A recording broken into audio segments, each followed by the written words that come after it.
If you are at or over the age of 35 and you find yourself saying back in my day all the time, this video's for you.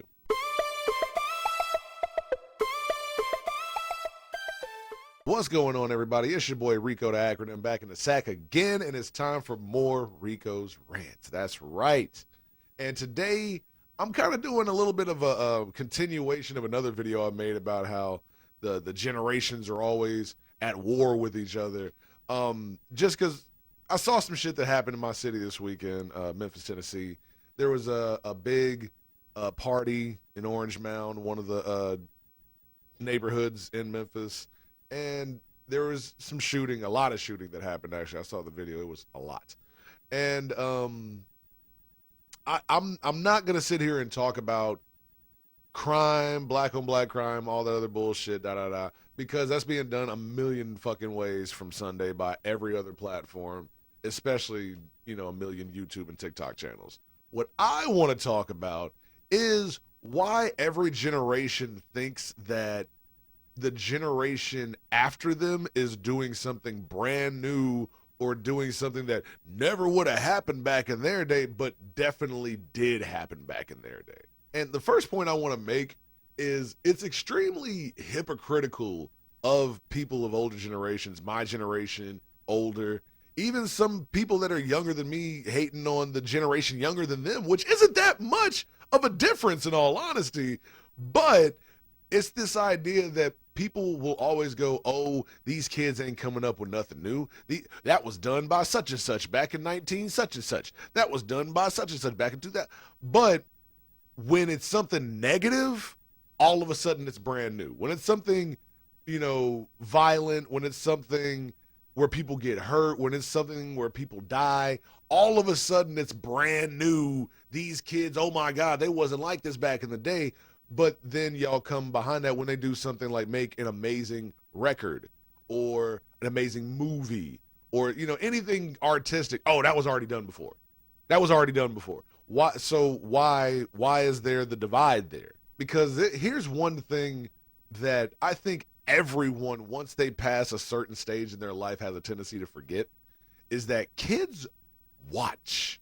Kids watch everything. They watch everything you do. Whether you realize they're watching or not, they're watching everything you're doing. People rag on reality TV and they go, oh my God, this is trash TV, yada, yada, yada. Where do you think the producers of those shows, the younger producers anyway, where do you think they came up with the ideas? They were watching Ricky Lake and Jerry Springer and Real World Road Rules. You know what I'm saying? And even before that, the people that produced those shows were watching their parents reading the tabloids and discussing stuff about celebrities and stuff like that. Like, it's kids watching and then growing up and then making it their own. You dig what I'm saying? So you can't just have that be true when it's something positive. That has to be true all the way around. So when you ask the question, where do these kids learn all this violence from? Where do these kids learn all this stuff from? Kids weren't like that back in. Yes, they were. That's where the kids learned it from. If you listen to the music. Pooh Shiesty, Back in Blood, doing shit just like the 80s. Want it back, get it in blood. Pooh Shiesty is not old enough to remember the 80s. I'm barely old enough to remember the 80s. See what I'm saying here? You can't sit there and say they're not coming up with nothing new, but completely ignore the fact that they've been watching you and mimicking you since they were able to. Now, I'm going to give the older generations a break for a second. I'm gonna give us a little bit of an explanation, all right? Because I understand that some of the condemnation that we have towards younger generations, if we really think about it, honestly comes from disappointment. I know me personally, there's certain shit that is still a part of American culture, black culture, all types of stuff that upsets me to my core because I thought it had died out. I thought it was done. I thought we wasn't even worried about that no more. And turns out we were just ignoring it for a second, but it's still very much super ridiculously prevalent. And maybe it was just the people I grew up around wasn't just all about like that, but it's a lot of stuff. The fact that white boys are probably more inclined to say nigga now than they ever have been in their lives. People are still making light skin, dark skin jokes? What? I thought that was dead. So I get it. So I get when you see a mass shooting happen in the hood at a event that's supposed to be, a peaceful event, and it's a 420 event. That's supposed to be the most peaceful. You see something like that happen and people get hurt, the disappointment that comes with that will make somebody say, what's wrong with these kids? Where do they get this from? Because when something that makes no sense happens, you ask questions and you demand answers, and you may not always ask the right questions.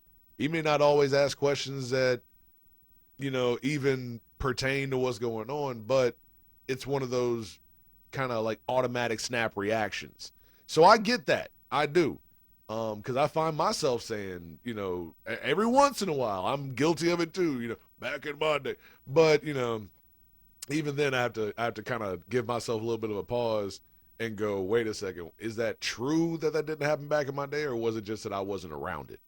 Because a lot of stuff is also, you weren't exposed to it as a child, but it very much existed. You know what I mean? Like, there's a lot of stuff that people swear to God they never saw, and I believe them. I believe they never actually saw the shit. Doesn't mean that it didn't exist. You know what I mean? Doesn't mean that another kid didn't see that, experience that, go through that, whatever. So yeah, I'm giving us a little bit of a break, But now I got to get back in that ass, because this is the point that I have to make the most, because this is the one that pisses me off the absolute most. I literally just watched Joe Budden do it to Vince Staples, and chances are, if you're a young black man and you've had any kind of conversations with older black men, this has happened to you too. The reaction that older generations give when a younger person proves them completely and utterly wrong. I mean, just everything they thought, completely wrong. They come with facts, they come with history, they come with all this stuff, and they sit you in the grass. The reaction that some older people give gets on my goddamn nerves, man, because it's always either laugh it away like it's a joke, so you're not really taking them seriously. So it's, oh man, whatever. I ain't trying to hear all that. Let's break that sentence down. I am not trying to hear all of that. What is all of that? All of that is all the facts that you brought to the conversation. All of that is all the truth that you brought to the conversation, that maybe this older generation wasn't privy to that information because maybe it wasn't out then. Maybe that way of thinking hadn't developed yet. But this older person is so stuck to their way of thinking that even when presented with facts that disprove what they believe, they don't want to hear that shit. At that point, now you're just shutting your brain off and going, this person's correct, but fuck them. Because they're younger, and younger people are supposed to be dumber than me. Because I'm older, I have more experience, I have more life experience. Younger people are supposed to be dumber than me all the time. Right? It's almost like you go into panic mode. You know? And it is the most insulting shit to do to somebody, because you're really kind of shitting on that younger person. You're looking them dead in their eye and going, I don't care what facts you bring. I don't care how smart you are. I don't care that you're right. I don't want to hear it. I am comfortable in my ignorance, and that's where I like to live, because it's worked for me. It's gotten me to the age of 40, 50, 60, whatever the fuck, And since that's what's gotten me this far, I refuse to change. And that is the dumbest shit in the fucking world, because we all have to change over time. We all have to change what we eat. We all have to change the way we live. I did not mean to sound like Tupac when I did this. We all have to change the way we treat each other. You know what I'm saying? From birth to death, all these things change. Why? I'll never understand why the one constant that we can all make sure we all know is going to happen. Change happens every day. Why are we so against it? Even though it's forced on us every day. Is that why we're so against it? Is it because it's forced on us every day? Maybe. I don't know. That's my thoughts on all this, man. Y'all get at me in the comments, man. Let me know what y'all thinking about this. Are you an older person that's always, oh, I don't want to hear that stuff? Are you a younger person that's always having that said to you? Let me know what's cracking. Let me know about your experiences with this stuff. And y'all already know, like, follow, share, subscribe, all that good stuff. I'm up out of here. Peace.